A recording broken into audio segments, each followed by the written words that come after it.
Hey, it's Eitan, welcome back to my channel. Today I'm attempting to recreate a New York City classic, the Xi'an Famous Foods lamb cumin noodles. They are spicy, they are hand-pulled noodles. I'm doing it all. I'm using Maggie Zhu's recipe to test this out. This is apparently the best recreation, so I'm gonna do it with you to see is it actually possible. So let's just get started. Over here we have our all-purpose flour into a large bowl. You want a nice large bowl that you can mix in. Now, a cool technique that I honestly don't know why I don't use in other recipes is that you add your salt into the water rather than into the flour. What that does is it makes sure that you can just dissolve that salt into the water and you get a much more even salt throughout the dough. So just stir that up until fully dissolved.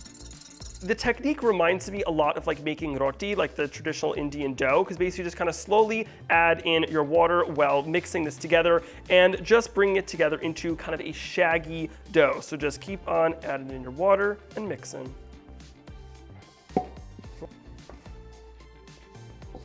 The most fascinating part is you actually just kind of want a shaggy dough like that. Now cover with saran and it's going to rest for 20 minutes while we prep our meat. We are now going to place the dough back here. It is going to rest. And meanwhile, we're gonna do one of my favorite activities on planet Earth, which is toasting our spices. I'm telling you, if you are not toasting your spices, you are not getting the full potential out of them. They really just release so much more of those oils, aromas, and flavor. So into a dry pan, very important, no oil, nothing like that. Add in whole cumin seeds, followed by Sichuan peppercorns. Then also just some whole coriander seeds, and really just kind of make sure you're moving it around on a nice medium-high flame. It's gonna kind of slightly get a little extra golden brown around the edges, but really just perfume and bring out all those oils and flavors. Oh my God, it already smells so good. Like, could you make this dish without toasting them? Yes. Could you walk out of the house to go to the supermarket with no shoes on? Yes. But if you toast them, it's like wearing shoes. It's just the smartest way to do it. All right, now we're gonna take these out of here and I'm going to just grind them by hand in a mortar and pestle. I recommend first starting out with just crushing them, then do the circular motion. It's honestly one of my favorite activities to do in the kitchen because first off, you get the smell in the face. Oh my God. Oh, if there was a cologne that smelled like this, I would wear it. Grab our rested dough.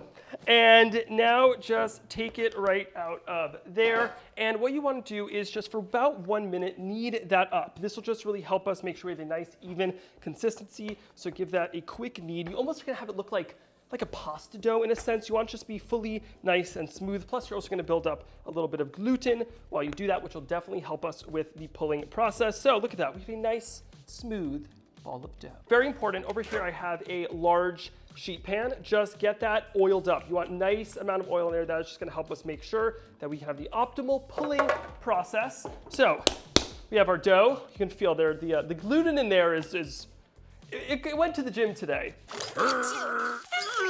So just cut the dough in half and basically you wanna roll it out into the perfect shape that will then allow you to get it into the noodle shape. So basically we're gonna kind of roll it out into this plank.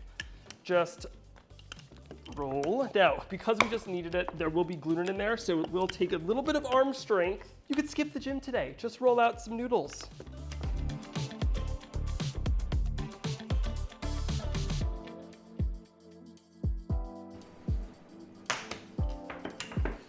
Amazing, and this next one right on there, just get them fully covered in oil. A little flipperoo, just like that, flipperoo. And cover tightly with saran wrap because we are going to let these bad boys rest for 2 hours. They're gonna have a little spa time, a little time to just chill out, let that gluten relax so that we can perfectly pull out our noodles by hand, in case I haven't mentioned that. Veggie time, chop up the veggies. So you wanna get a nice kind of medium, I wouldn't say a thin slice, almost like you want some heft to the slices. So just slice your veggies. Chop up some garlic. Green chili, nice and thinly sliced. I'm keeping the seeds in because I want that heat, but of course, if you don't want the heat, you can always take them out. Gonna grab my lamb. I have some lamb shoulder here that I just thinly sliced into these little pieces. This is the perfect size for what we are making, and it is nicely well marbled, so you have that fat in there. It'll be juicy and full of flavor. Now for the quick marinade, some vegetable oil, Shaanxi wine, salt, the spice mixture right over here. I'm just going to grab about 2 teaspoons worth of the mixture into the marinade. We're going to use the rest later. So, ooh, look at all those little chunks. There's something about freshly ground spices that are coarsely grounded that are, oh, so nice. Really get in there with your hands, get that fully coated. You want to make sure that you cover it with the wine and the oil. This is just going to be a quick marinade, literally just 15 minutes while we pull the noodles. Once that's fully incorporated, grab a little bit of cornstarch and just dust that all over the top and just coat that lightly with your cornstarch. And ooh, oh, I've never smelled lamb so smelly delicious. Hello, while we were in noodle heaven together, just a reminder, if you have not already, be sure to order or go to your local bookstore to get Eitan Eats the World out now, full of 85 delicious recipes. If you're enjoying this video, you're going to love the recipes in Eitan Eats the World, and I cannot wait for you to cook them. EitanEatsTheWorld.com for all the info of where to purchase. Get your pan or pot on a nice stovetop. Traditionally, it's made in a wok, so this is my wokiest pan. Most like a wok, even though it's definitely not a wok. So just get that coated with a nice amount of vegetable oil. And now this is very quick. This is quick cooking. We're cooking with high heat very, very quickly, so you want to have full attention. No playing on the phone, no taking a jog in the middle of cooking, no running a marathon. You're cooking. All right, it is now hot, so I'm quickly adding in the meat, woohoo, right into there. And we are doing very quick cooking. So just get a nice sear on the meat. Start stirring that up. Ooh, look at that deep sear. At this point, add in our chopped up ginger, followed by chopped up garlic, and just keep on mixing. You want to keep moving it around so that those don't burn and don't stick. Mix, mix, mix, mix, mix. Grab the veggies right into there and cook that together. This is fast. It is fast. Oh my God. Whoa. Comes together right before your eyes. Now it's time for lots of great flavor. Sprinkle the rest of our freshly ground spices over top. So over here I have some chili oil. Into there I'm going to add in Shaanxi wine. Right in there, delicious Chinese wine, followed by some dark soy sauce. It is deep with flavor, let me just tell you. Followed by a little light soy sauce. Oh wow, we're getting near the top. And lastly, some black Chinese vinegar. Straight in there, whiskey, whiskey, whiskey, whisk. Well, oh, look at this. It's what you call multi-talented. Stirring, it's like, can you pat your belly and rub your head at the same time, or can you whisk your liquids while stir frying? And then now we are just going to pour this in and get ready for flavor to slap you across the face. So just straight in there. And now just keep on stirring and cooking. Whoa! Oh my God. Woo! Flavor. Oh my God, wow, oh my God. The smell enters your nostrils and permeates throughout your body. That is how intense it is. Just stir that up and just grab this and straight off of the heat and pour it onto a plate. This will just ensure that it stops cooking, and little voice crack there. And now it is noodle pulling time. My dough is rested, it is relaxed, and now it is time to hand pull it into noodles. Cut the dough into 1.5 inch long pieces. Take one of the pieces of dough, and then what you're gonna do is you're just going to stretch it. So this is a lot of fun. Take the two ends and just start stretching it to about elbow length, and then let it sit here for about 20 seconds. So let's count together. 1, 20. Then just smack it on the smack it on the cabinet until you reach about this length, and then that looks absolutely beautiful. So I'm just going to transfer right over here, cover with saran wrap, and repeat with the rest of your dough. A little smack, smack, smack to arm's length, wait another 20 seconds, and then again, just stretch it out by hand. Isn't it ridiculous? It is ridiculously easy to make. I thought it would be this whole hard process. Then when I did the research, I was like, wait, literally anybody with any culinary level can do this. So got the noodle and just continue covering with plastic wrap. It's important to cover it so they stay nice and hydrated, and then just repeat with the rest. Right up here I have a large pot of boiling water. Now in the actual restaurant, they pull every single noodle to order, and they'll actually literally just not even let them sit out like this. They literally just pull them straight into the water. But of course for a home cook, that is a little extra challenging. So I'm just going to now throw in about 3 to 4 noodles, which is what you want per serving.